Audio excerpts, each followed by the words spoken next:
one of the earliest memories I had was me and my family, my sisters, my moms, my brother, you know what I mean, moving into the projects.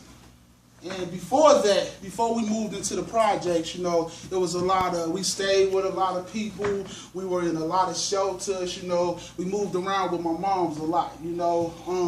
Out of all them times, though, like as a child, I remember we always stayed with her. I never remember DCFS or anything of that nature, you know. I always remember it was tough. It was rough times, but we stayed with her, you know. And I remember we were staying in the shelter. And my mom, she was looking at the paper.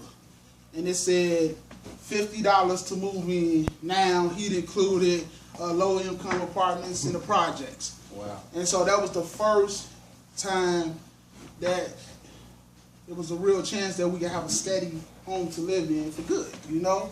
So when we first time we went to the projects in the house, we was on the 22nd floor, 2205 to be exact. And I walked in and everything was black. Like it was trash all over the floor. It was, all of the walls was painted black. It was just crazy. And it was kind of crazy how when we walked in, that was the first thing that happened, because it was kind of like it was symbolic of my life up until then, or our life up until then. And that was darkness, you know. And I remember my mom's, she had a friend, and he was in an art class or paint class or something, so he made it a project for his class to come and paint the whole house. Wow. And so they came and they painted the whole house white. You know, it was just, everything was white.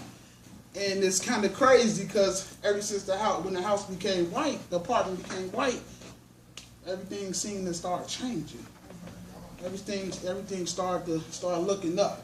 You know, everything started to be better. You know, my mom's, she wasn't, you know, as wild as she once was when we were younger. You know, she met my stepfather, things like that, because I never knew my dad. We never had a father. You know, we never had my father in the picture. We never did. He was always gone. You feel me? And it wasn't like not gone in the sense of he out of the state or something like that, or where he lived. We stayed on 21st Estate, and he was from the Caribbean Greens. So it was literally like a bus ride away. It was crazy, you know. And of course, you know, when you move into a new area, you know, you're going to go outside and you're going to, you know, see the kids and you're going to interact with the kids there. So one thing about moving down there to 21st State and going outside with the kids, when I first went out there, it was all about keeping it real. You know, everybody was trying to keep it real. You feel what I'm saying? All the little shorties, all of the shorties was trying to keep it real no matter what. You know, and that was shooting dice, you know what I mean? Stealing cars, getting up with as many girls as they can, you know? And, you know, I know a lot of y'all probably saw Dave Chappelle when Keeping It Real goes wrong, right? You know? And that's kind of what happened. Because a lot of them ain't here today. A lot of them is in jail. A lot of them is, you know, in a casket. A lot of them is sitting on their mom's couch. You know what I mean? No casket, so what? It's crazy. A lot of them right now sitting on their mom's couch smoking weed, doing nothing with themselves. Why you care about it? We was all about keeping it real when we was younger. You know what I mean? And I be thinking to myself, like, I wish I could go back.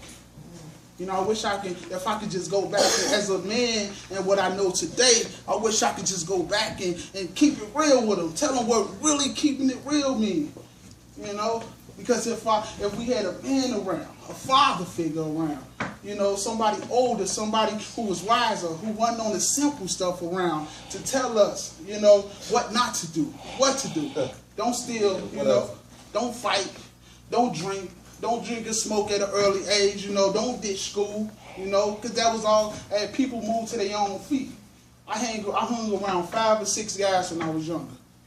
And 5 or 6 guys, their moms was crackheads, dope fiends, whatever, you know. A lot of them was living in dope houses. I remember one of my best friends, his moms was staying with the local crackhead, you know, and he used to come upstairs all the time and ask for, can he get a bowl of raviolis or, you know, any of that, you know. So it was real. It was definitely real, you know.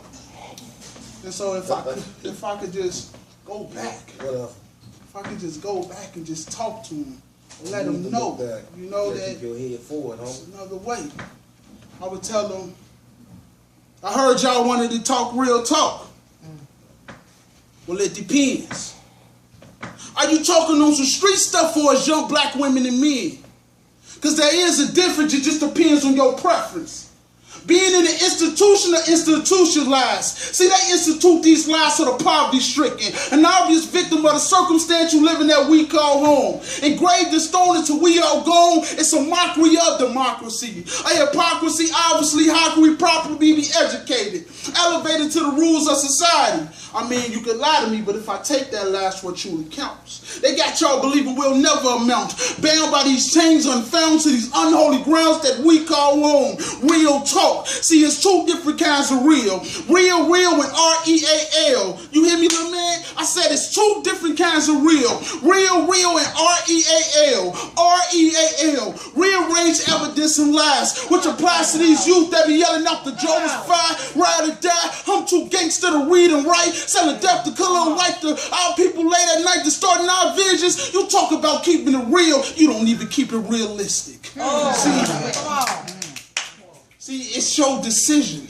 Either get the picture or be identified by a picture. I done seen too many pick up a life full of crime because they thought it was the easy way. Selling yay, getting that easy pay. It ain't easy, man. I done seen that road, and trust me, it ain't paved in gold. It's just another way to get got. Why you think they let you flip a pack, stack, flip a pack, stack, flip a pack, stack, all the time knowing where you at? Then when you finally kingpinning it, holding the crown, that's when they take you down. See, it's the oldest setup. Black pastor Jim Crow laws dating to the Woody Lynch letters, and they still using it to get us. It's worse than Hitler because it's a mental killer. Real talk. Let's talk the talk and walk the walk. I mean, often I used to be out there sparring with the best of the best, selling death for no regrets, just wanted the next guy to shoot that fire to their veins, and I saw the pain. But shoot, I ain't care. See, I cannot change it. It's money to be made, and life ain't fair. Even if I didn't distribute it, it'd still be dead. So real talk, I know I was killing me and my people in one swift blow in the form of a blow or a bag of dro. But where would I go? The end of the block's tops was all a nigga know. So I began to use school as a way to escape this hate, and it actually helped, and I